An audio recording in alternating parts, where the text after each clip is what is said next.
Nagagalit ka ba dahil ako yung nagbigay ng gatas kay Mami at hindi ikaw? Sige, hayaan mo. Pag uwi niya, sasabihin ko sa kanya yung totoo. Para ikaw na naman yung bida. Di ba yun lang naman yung issue mo? Na hindi ikaw yung pinuri ni Mami? Misty, wala akong pakialam dun sa gatas na yun. Ang tinatanong ko sa'yo, bakit mo kinuha yung pera ko? Misty, sa akin yun eh. Ako yung nagpakahirap para maipon yun. Sorry! Sorry na! Ano? Okay ka na?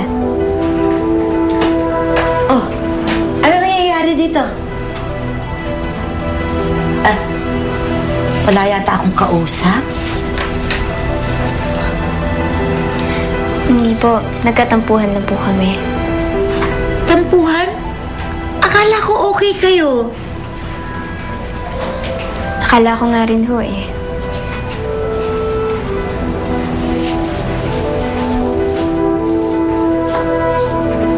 Ano nangyari? Misunderstanding lang po yun, Nanay Ima. Understanding? Bakit? Opo. Inakala ko tapos inakala din niya. Pero okay na kami, pinag-usapan na namin. Akala niya, akala ko. Naguguluhan ako. Hindi ko naintindihan. Kaya ng mga kabataan mag-usap ngayon. Sinabi ko naman sa'yo, huwag ka nang maniwala dyan sa Misty na yan. Ayan, ikaw tuloy nawalan. Hindi ko na nga siya maintindihan eh. Gusto ko siyang bigyan ng chance para magbago. Pero minsan hindi ko na siya makuha.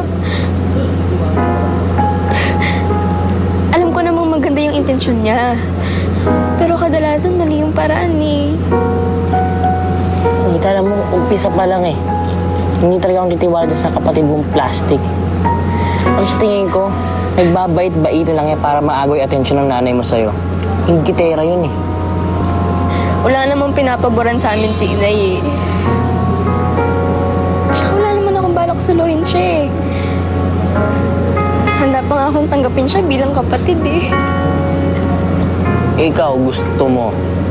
Siya hindi kanya gusto, Nita. Pero hayaan mo na. Hayaan mo na si Misty. Nagpapapansin lang talaga yun. Basta ikaw, ituloy mo lang yung ginagawa mo. Kahit yung maliit na tulong mo sa nanay mo, malaking bagay na yun sa kanya. Kahit hindi niya alam. Basta iwasan mo na lang si Misty. At yung pera mo, itago mo na mabuti para hindi niya na makita, okay? Salamat, Prinsa. Wala yun. Ayun na. Para makaikot pa tayo. I-follow up mo to sa ating mga kliyente, ha? Lalong-lalo na yung mga hindi pa bayad sa account natin. Yes, sir. Okay, that's it.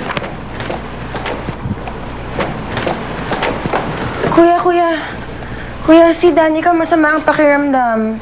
Kanina pa siya suka ng suka sa banyo. I think you should take her home. What? I'm busy. Ikaw na lang kaya. Danica, di ba sabi ko sa'yo, umupo ka lang? Ayoko. Salo ko nahihilo pag wala akong ginagawa. Danica, bakit ba? Ano ba nararamdaman mo? Nahihilo ako eh. Tsaka nagugutom ako. Gusto ko ng crackers tsaka ng soup. Kasi sinuha ko lahat ng kinain ko kanina. Iutos man lang kaya kay Marge. Inutus ako si Marge eh. Sige, ako na lang bibili. Okay, what do you want? Crackers tsaka soup. Crackers and soup.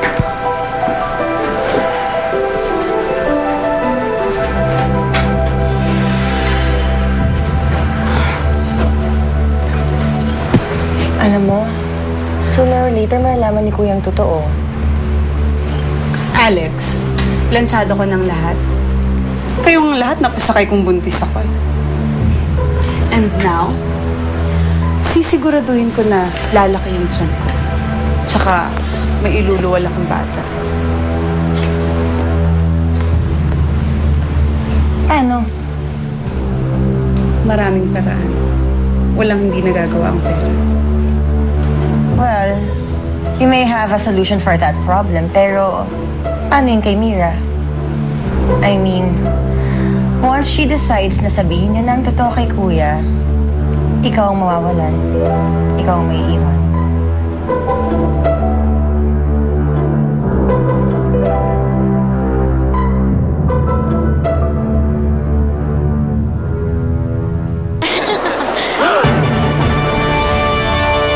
Join Centrum Complete Getaways. Buy 12 Centrum tablets.